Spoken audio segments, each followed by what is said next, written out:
Bowring ಆಸ್ಪತ್ರೆ ದುರಂತದ ಬೆನ್ನಲ್ಲೇ ಈಗ ಡಿಸಿಎಂ ಡಿಕೆ ಶಿವಕುಮಾರ್ ಅಧಿಕಾರಿಗಳಿಗೆ ಒಂದು ಎಚ್ಚರಿಕೆಯನ್ನು ಕೊಟ್ಟಿದ್ರು. ನಗರದಲ್ಲಿರುವಂತಹ ಹಳೆ ಕಟ್ಟಡಗಳು, ಗೋಡೆಗಳ ಬಗ್ಗೆ ನೀವು ಎಚ್ಚರಿಕೆ ವಹಿಸಿ, ಅಗತ್ಯ ಬಿದ್ದಲ್ಲಿ ತೆರವು ಮಾಡಬೇಕು, ತೆರವಿಗೆ ಮುಂದಾಗಿ ಅನ್ನುವಂಥ ಸೂಚನೆಯನ್ನು ಕೊಟ್ಟಿದ್ರು. ಈಗ ಜಿಬಿ ಅಧಿಕಾರಿಗಳು ಅಲರ್ಟ್ ಆಗಿದ್ದಾರೆ. ಮಲ್ಲೇಶ್ವರಂನ ಮೈಸೂರು ಲ್ಯಾಂಬ್ಸ್ ಗೋಡೆಯನ್ನು ಅಧಿಕಾರಿಗಳು ಡೆಮಾಲಿಷ್ ಮಾಡಿದ್ದಾರೆ. ಬೆಂಗಳೂರು ಪಶ್ಚಿಮ ನಗರ ಪಾಲಿಕೆ ವ್ಯಾಪ್ತಿಯಲ್ಲಿ ಈ ಗೋಡೆ ಬರುತ್ತೆ, ಅಂದರೆ ಈ ಒಂದು ಜಾಗ ಬರುತ್ತೆ, ಅಲ್ಲಿದ್ದಂಥ ಗೋಡೆಯನ್ನು ಈಗ ತೆರವು ಮಾಡಲಾಗಿದೆ. ಸುಮಾರು 240 ಮೀಟರ್ ಗೋಡೆಯನ್ನು ಜಿಬಿಎ ತೆರವು ಮಾಡಿದೆ. ಇದರ ಕುರಿತಾಗಿ ಡೀಟೇಲ್ಸ್ ಅನ್ನು ಕೊಡ್ತಾ ಹೋಗ್ತಾರೆ ನಮ್ಮ ಪ್ರತಿನಿಧಿ ಭರತ್ ಕೃಷ್ಣಪ್ಪ. ಈಗ ಫೋನ್ ಮುಖಾಂತರ ಜಾಯಿನ್ ಆಗಿದ್ದಾರೆ. ಭರತ್, ಈಗ ನೀವು ತಾನೇ ಎಕ್ಸ್ಪ್ಲೈನ್ ಮಾಡ್ತಾ ಇದ್ರಿ ಬಿನ್ನಿಮಿಲ್ನ ಗೋಡೆಯ ಒಂದು ಪರಿಸ್ಥಿತಿ, ಮುಟ್ಟಿದ್ರೆ ಉದುರುತ್ತೆ.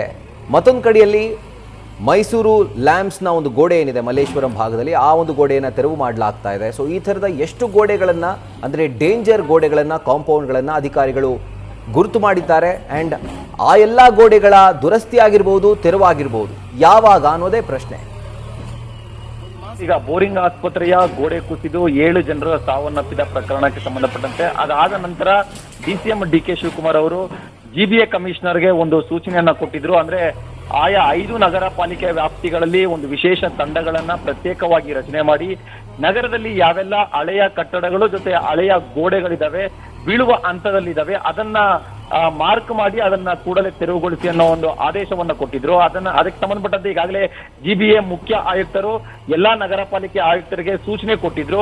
ಈ ನೆಲೆಯಲ್ಲಿ ವಿಶೇಷ ತಂಡಗಳನ್ನ ರಚನೆ ಮಾಡಲಾಗಿದೆ. ಅಂದ್ರೆ ಪೊಲೀಸ್ ಇಲಾಖೆ, ಅಗ್ನಿಶಾಮಕ ದಳ ಜೊತೆಗೆ ನಗರ ಪಾಲಿಕೆಯ ಸಿಬ್ಬಂದಿಯನ್ನ ಒಳಗೊಂಡಂತಹ ಪ್ರತ್ಯೇಕ ತಂಡಗಳನ್ನ ಈಗಾಗಲೇ ರಚನೆ ಮಾಡಿ ನಗರದಲ್ಲಿ ಯಾವೆಲ್ಲ ಕಟ್ಟಡಗಳನ್ನ ಹಳೇದಾಗಿದ್ದಾವೆ, ಯಾವುದು ಬಿಡುವ ಹಂತದಲ್ಲಿದ್ದಾವೆ ಅದನ್ನ ತೆರವುಗೊಳಿಸಿ ಅಂತೇಳಿ ಕಾರ್ಯಪ್ರವೃತ್ತಿಗೆ ಕೂಡ ಈಗ ಮುಂದಾಗಿರುವಂತದ್ದು. ಸದ್ಯ ಈಗ ಬೆಂಗಳೂರು ಪಶ್ಚಿಮ ನಗರ ಪಾಲಿಕೆ ವ್ಯಾಪ್ತಿಯಲ್ಲಿರುವಂತಹ ಮೈಸೂರು ಲ್ಯಾಂಬ್ಸ್ ಆವರಣದಲ್ಲಿ 240 ಮೀಟರ್ ಉದ್ದದ ಒಂದು ಗೋಡೆಯನ್ನ ತೆರವುಗೊಳಿಸಿದ್ದಾರೆ. ಇದು ಈಗಾಗಲೇ ಬಿಡುವ ಹಂತದಲ್ಲಿತ್ತು, ಜೊತೆಗೆ ಅಪಾಯಕಾರಿಯಾದ ಒಂದು ಮುನ್ಸೂಚನೆಯನ್ನು ಕೂಡ ಕೊಡಲಾಗ್ತಾ ಇತ್ತು. ಈ ನೆಲೆಯಲ್ಲಿ ಈಗ ಜೆಸಿಬಿಯನ್ನ ಬಳಸಿ ಆ ಗೋಡೆಯನ್ನ ಸಂಪೂರ್ಣವಾಗಿ, ಅಂದ್ರೆ 244 ಮೀಟರ್ ಗೋಡೆಯನ್ನ ನೆಲಸಮ ಮಾಡಿದ್ದಾರೆ. ಜೊತೆಗೆ ಈಗ ಬಿನ್ನಿಮಿಲ್ ಒಂದು ಅತ್ಯಂತ ಪುರಾತನವಾದ ಗೋಡೆ, ಜೊತೆಗೆ ಬ್ರಿಟಿಷರ ಕಾಲಘಟ್ಟದಲ್ಲಿ ನಿರ್ಮಾಣವಾಗಿದ್ದಂತಹ ಗೋಡೆ, ಆ ಗೋಡೆ ಕೂಡ ಒಂದು ಅಪಾಯದ ಮುನ್ಸೂಚನೆ ಕೊಡ್ತಾ ಇದೆ. ಜೊತೆಗೆ ಏಪ್ರಿಲ್ 29ನೇ ತಾರೀಕು ಬೋರಿಂಗ್ ಆಸ್ಪತ್ರೆಯ ಬಳಿ ಗೋಡೆ ಕುಸಿದಿತ್ತು. ಅದೇ ಸಂದರ್ಭದಲ್ಲೂ ಕೂಡ ಬಿನ್ನಿಮಿಲ್ನಲ್ಲೂ ಒಂದು ಭಾಗದ ಗೋಡೆ ಕುಸಿದಿತ್ತು. ಅದನ್ನ ಕೂಡ ಇವತ್ತು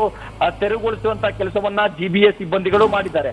ಅಂದ್ರೆ ಈಗಾಗಲೇ 5 ನಗರ ಪಾಲಿಕೆ ವ್ಯಾಪ್ತಿಯಲ್ಲಿ ವಿಶೇಷ ತಂಡಗಳನ್ನ ರಚನೆ ಮಾಡಾಗಿದೆ. ವಿಶೇಷ ರಚನೆ ಮಾಡಿರುವಂತಹ ತಂಡಗಳು ಹಳೆಯ ಗೋಡೆಗಳನ್ನ ಪಟ್ಟಿ ಮಾಡಿ, ಮಾರ್ಕ್ ಮಾಡಿ ಅದನ್ನ ತೆರವುಗೊಳಿಸುವಂತ ಕೆಲಸಕ್ಕೂ ಕೂಡ ಈಗ ಮುಂದಾಗಿರುವಂತದ್ದು. ಸದ್ಯದ ಮಾಹಿತಿ ಪ್ರಕಾರ ಒಂದು ಬೆಂಗಳೂರು ಪಶ್ಚಿಮ ನಗರ ಪಾಲಿಕೆಯಲ್ಲಿ ಮಲ್ಲೇಶ್ವರಂನ ಮೈಸೂರು ಲ್ಯಾಂಬ್ಸ್ ಆವರಣದಲ್ಲಿ ತೆರವುಗೊಳಿಸಿದ್ದಾರೆ. ಜೊತೆಗೆ ಈ ಕಡೆ ಮೈಸೂರು ರಸ್ತೆಯಲ್ಲಿ ಬರುವಂತಹ ಬಿನ್ನಿಮಿಲ್ನಲ್ಲಿ ಒಂದು ಭಾಗದಲ್ಲಿ ಕುಸಿಯುವಂತ ಆತಂಕದಲ್ಲಿದ್ದಂತಹ ಗೋಡೆಯನ್ನ ಕೂಡ ಈಗ ಕ್ಲಿಯರ್ ಮಾಡಿದ್ದಾರೆ. ಸದ್ಯಕ್ಕೆ 2 ಗೋಡೆಗಳನ್ನ ಕ್ಲಿಯರ್ ಮಾಡಿರುವಂತಹ ಒಂದು ಮಾಹಿತಿ ಈಗ ಲಭ್ಯವಾಗ್ತಾ ಇದೆ. ಇದೇ ರೀತಿಯಾಗಿ ಮತ್ತಷ್ಟು ಗೋಡೆಗಳನ್ನ ಪಟ್ಟಿ ಮಾಡಿ ಅದನ್ನು ಕೂಡ ತೆರವುಗೊಳಿಸುವಂತಹ ಒಂದು ಕಾರ್ಯಕ್ಕೆ ಈಗ ಜಿಬಿಎ ಕೂಡ ಮುಂದಾಗ್ತಾ ಇರುವಂತದ್ದು. ರಾಹುಲ್.